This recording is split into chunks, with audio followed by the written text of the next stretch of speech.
പിന്നെ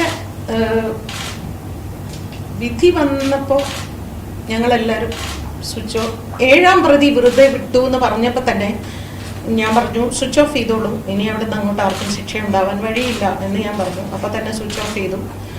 ഞങ്ങൾ അവളുടെ അടുത്തേക്ക് പോയപ്പം അവളിങ്ങനെ ഷോക്ക് കിട്ടിയമാതിരി ഇങ്ങനെ ഇരിക്കുന്നുണ്ടായിരുന്നു. ഞാനിനി എന്താ ചെയ്യേണ്ടത് എന്നിങ്ങനെ ചോദിച്ചു. ഞങ്ങളാരും ഒന്നും മിണ്ടിയില്ല, ആരും ഭക്ഷണം കഴിച്ചില്ല. എല്ലാവരും വൈകുന്നേരം വരെ അങ്ങനെ സൈലൻ്റായിട്ട് തന്നെ ഇരുന്നു. അത് മാത്രമേ ഉണ്ടായുള്ളൂ. അപ്പീൽ പോകുന്നതിനെ കുറിച്ചൊന്നും സംസാരിക്കാൻ പറ്റുന്ന ഒരു മാനസികാവസ്ഥയിലല്ലായിരുന്നു. അതല്ലായിരുന്നു അവിടെ സംസാരിക്കേണ്ടത്. അവളെ ഒന്ന് ആ സമയത്തൊന്ന് കൺസോൾ ചെയ്യാന്ന് മാത്രമേ ചിന്തിച്ചു. ഇന്നലെ കൂടെ ഉണ്ടായിരുന്നു പറഞ്ഞു.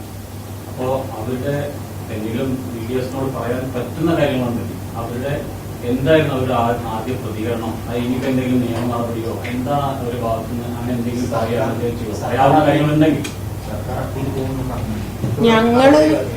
ഞങ്ങൾ ഇന്നലെ വാസ്തവത്തിൽ ഞാൻ അവളോട് പറഞ്ഞത് TV വെക്കരുത്, ഫോൺ സ്വിച്ച് ഓഫ് ചെയ്യാം, നമുക്ക് ഇവിടെ സംസാരിച്ചിരിക്കാം, 1 മണിക്ക് ശേഷം നമുക്ക് TV ഒക്കെ കണ്ടാൽ മതി, നീ മോളിൽ എവിടെയെങ്കിലും പോയിരിക്കണം എന്നൊക്കെ പറഞ്ഞിരുന്നു. പക്ഷേ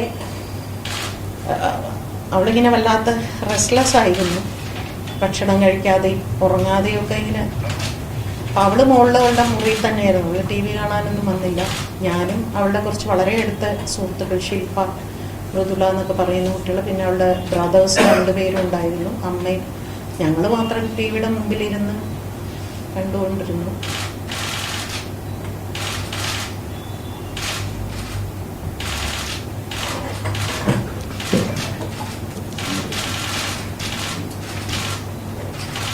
പിന്നെ വിധി വന്നപ്പോൾ ഞങ്ങളെല്ലാവരും സ്വിച്ച് ഓഫ്, 7-ാം പ്രതി വെറുതെ വിട്ടു എന്ന് പറഞ്ഞപ്പോൾ തന്നെ ഞാൻ പറഞ്ഞു സ്വിച്ച് ഓഫ് ചെയ്തോളൂ, ഇനി അവിടെ നിന്ന് അങ്ങോട്ട് ആർക്കും ശിക്ഷ ഉണ്ടാവാൻ വഴിയില്ല എന്ന് ഞാൻ പറഞ്ഞു. അപ്പോൾ തന്നെ സ്വിച്ച് ഓഫ് ചെയ്തു. ഞങ്ങളെല്ലാവരും അവളെ, അപ്പോൾ ഈ താഴെ ഈ TVയുടെ പൊള്ളി അവൾ കേൾക്കുന്നുണ്ടല്ലോ. ഞങ്ങൾ അവളുടെ അടുത്തേക്ക് പോയപ്പം അവളിങ്ങനെ ഷോക്ക് കിട്ടിയമാതിരി ഇങ്ങനെ ഇരിക്കുന്നുണ്ടായിരുന്നു. ഞാനിനി എന്താ ചെയ്യേണ്ടത് എന്നിങ്ങനെ ചോദിച്ചു. ഞങ്ങളാരും ഒന്നും മിണ്ടിയില്ല, ആരും ഭക്ഷണം കഴിച്ചില്ല. എല്ലാവരും വൈകുന്നേരം വരെ അങ്ങനെ സൈലൻ്റായിട്ട് തന്നെ ഇരുന്നു. അത് മാത്രമേ ഉണ്ടായുള്ളൂ.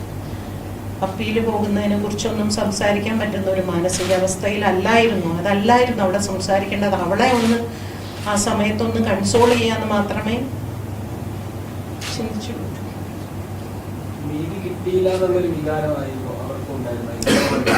100% കോടതി മുറിക്കുള്ളിൽ അവൾ ഒരുപാട് അനുഭവിച്ചല്ലോ. എല്ലാവർക്കും അറിയാമല്ലോ, 2 മണിക്കൂർ ആ തെരുവിൽ അനുഭവിച്ചതിൻ്റെ 100 ഇരട്ടി 15 ദിവസം കോടതി മുറിക്കുള്ളിൽ അവൾ അനുഭവിച്ചു. അത് അവൾ പറയുമ്പോഴേ അതിൽ നിങ്ങൾക്ക് മനസ്സിലാവുള്ളൂ. ഞാൻ പറയുമ്പോൾ അത്രയ്ക്ക് അങ്ങോട്ട് നിങ്ങൾക്ക് കിട്ടണമെന്നില്ല. ഇൻസിഡന്റ് നടന്ന സമയം, ആ ഇൻസിഡന്റിനെ കുറിച്ച് എന്നോട് പറയുമ്പോൾ അത് കേൾക്കുക എന്ന് പറയുന്ന ഒരു വലിയ ശിക്ഷയാണത്. അതേപോലെ തന്നെ അവളുടെ ഓരോ കോടതിയിൽ പോയി വന്നിട്ട് ഞാൻ പിന്നെയും അതിനുശേഷം കുറേ തവണ ഞാൻ അവളുടെ വീട്ടിൽ പോയിട്ടുണ്ട്. ഈ വിചാരണ കഴിഞ്ഞതിന് ശേഷം, ട്രയൽ കഴിഞ്ഞതിന് ശേഷം ഓരോ തവണയും ഞാൻ മോളെ എന്ന് എനിക്ക് വയ്യ കഴിച്ചു, എനിക്ക് ഇങ്ങനെ പറയും എന്നല്ലാതെ, നമ്മൾ മീഡിയയുടെ മുമ്പിൽ കാണുമ്പോൾ അവൾ ഭയങ്കരമായിട്ട് ചിരിച്ചൊക്കെയാണ് നമ്മൾ കാണുന്നത് ഇന്റർവ്യൂ. പക്ഷെ അവൾക്ക് സർവൈവ് ചെയ്തേ പറ്റൂ. എപ്പോഴും കരഞ്ഞിരിക്കണം എന്ന് കരുതുന്ന ഒരു വേട്ടക്കാരനാണ്. അവൾ കരയണം, അവളുടെ ജീവിതം ഇല്ലാതെയാകണം. അപ്പൊ എന്തുകൊണ്ട് അവൾ കരയുന്നില്ല? ഞങ്ങളാണ് അവളോട് പറയുന്നത് ഒരിക്കലും നീ കരയരുത്. എന്നല്ല അവളുടെ ഹസ്ബൻഡ് പോലും അവളെ എവറി സെക്കൻഡ് വിളിച്ചുകൊണ്ടിരിക്കുക. അയാള് പനിയായിട്ടാണ് അദ്ദേഹത്തിന് വരാൻ പറ്റാതെ പോയത്. അപ്പൊ അയാള് ഞാനുണ്ടല്ലോ നിന്നോടൊപ്പം, നീ എന്തിനാണ് ഇങ്ങനെ അപ്സെറ്റ് ആവുന്നത് എന്ന് അയാൾ പറഞ്ഞുകൊണ്ടിരിക്കുക. ഇതൊക്കെയാണ് അവളുടെ ഏറ്റവും വലിയ ആശ്വാസം എന്ന് പറയുന്നത്. അവളെ എങ്ങനെയെങ്കിലും നമുക്ക് ഒരു മാനസികമായ ധൈര്യം കൊടുത്ത് അവളെ മുമ്പോട്ട് കൊണ്ടുപോവുക എന്നുള്ളത് നമ്മൾ ഓരോരുത്തരുടെയും ആവശ്യമാണെന്നാണ് എനിക്ക് തോന്നുന്നത്. അത് ഞാൻ അവസാനം വരെ ഞാൻ ഇങ്ങനെ തന്നെയായിരിക്കും. ഇനി എപ്പോഴാണ് അവിടുന്ന് മടങ്ങിയത്? വൈകുന്നേരം വരെ ഞാൻ അവിടെ തിരിച്ച് പോരുമ്പോ വിഷമമുണ്ട്. പിന്നെ അവളുടെ എല്ലാ കൂട്ടുകാരും ഉണ്ടായതുകൊണ്ട് ഞാൻ എല്ലാവരും നോക്കിക്കൊള്ളണേ എന്നൊക്കെ.